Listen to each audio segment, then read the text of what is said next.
Election battle Davanagere ದಕ್ಷಿಣ ಮತ್ತು ಬಾಗಲಕೋಟೆ ಉಪಚುನಾವಣೆ ಈಗಾಗಲೇ ಬಿಜೆಪಿ ಟಿಕೆಟ್ ಘೋಷಣೆ ಮಾಡೋದರ ಮೂಲಕ ಒಂದು ತಾರ್ಕಿಕವಾಗಿ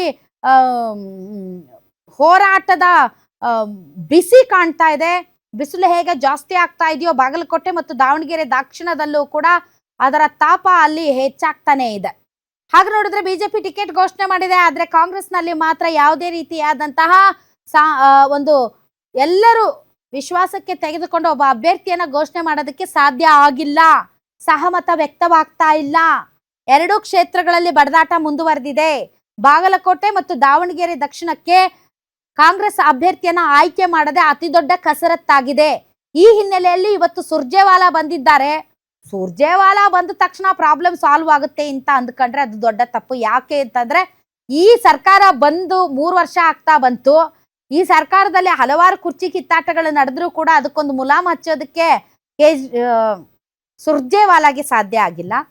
ಈಗ ಟಿಕೆಟ್ ಹಂಚಿಕೆ ವಿಚಾರದಲ್ಲಿ ಅವ್ರು ಬಂದ ತಕ್ಷಣ ಎಲ್ಲ ಸಾಲ್ವ್ ಆಗೋಗುತ್ತಾ? ಐ ಡೋಂಟ್ ನೋ, ಗೊತ್ತಿಲ್ಲ. ಬಟ್ ಬಾಗಲಕೋಟೆ ಮತ್ತು ದಾವಣಗೆರೆ ದಕ್ಷಿಣಕ್ಕೆ ಇಲ್ಲಿಯವರೆಗೆ ಕಾಂಗ್ರೆಸ್ ಟಿಕೆಟ್ ಅನೌನ್ಸ್ ಮಾಡೋದಕ್ಕೆ ಸಾಧ್ಯ ಆಗಿಲ್ಲ. ಯಾಕೆಂದ್ರೆ ಟೂ ಮೆನಿ ಆಕಾಂಕ್ಷಿಗಳು ಅಲ್ಲಿ ಇರೋದ್ರಿಂದ ಎಲ್ಲರನ್ನೂ ಮನವೊಲಿಸೋದಕ್ಕೆ ಸ್ವಲ್ಪ ಕಷ್ಟ ಆಗ್ತಾ ಇದೆ.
ದಾವಣಗೆರೆ ಮತ್ತು ಬಾಗಲಕೋಟೆಗೆ ಅಭ್ಯರ್ಥಿಗಳ ಆಯ್ಕೆಗೆ ಸಂಬಂಧಪಟ್ಟಂತೆ ರಾಜ್ಯ ಉಸ್ತುವಾರಿ ಸುರ್ಜೇವಾಲಾ ಬಂದಿದ್ದಾರೆ.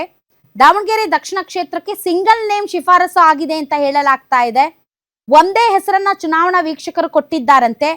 ಹಾಗೆ ನೋಡಿದ್ರೆ ಅಲ್ಲಿ ಮುಸ್ಲಿಮಾನ ಅಭ್ಯರ್ಥಿಗೆ ಒಂದು ಚಾನ್ಸ್ ಕೊಡಬೇಕು ಅಂತ ಮುಸಲ್ಮಾನ ಸಮುದಾಯ ಜಮೀರ್ ಅಹಮದ್ ಖಾನ್ ಕೂಡ ತುಂಬಾ ಒತ್ತಾಯ ಮಾಡಿದ್ರು.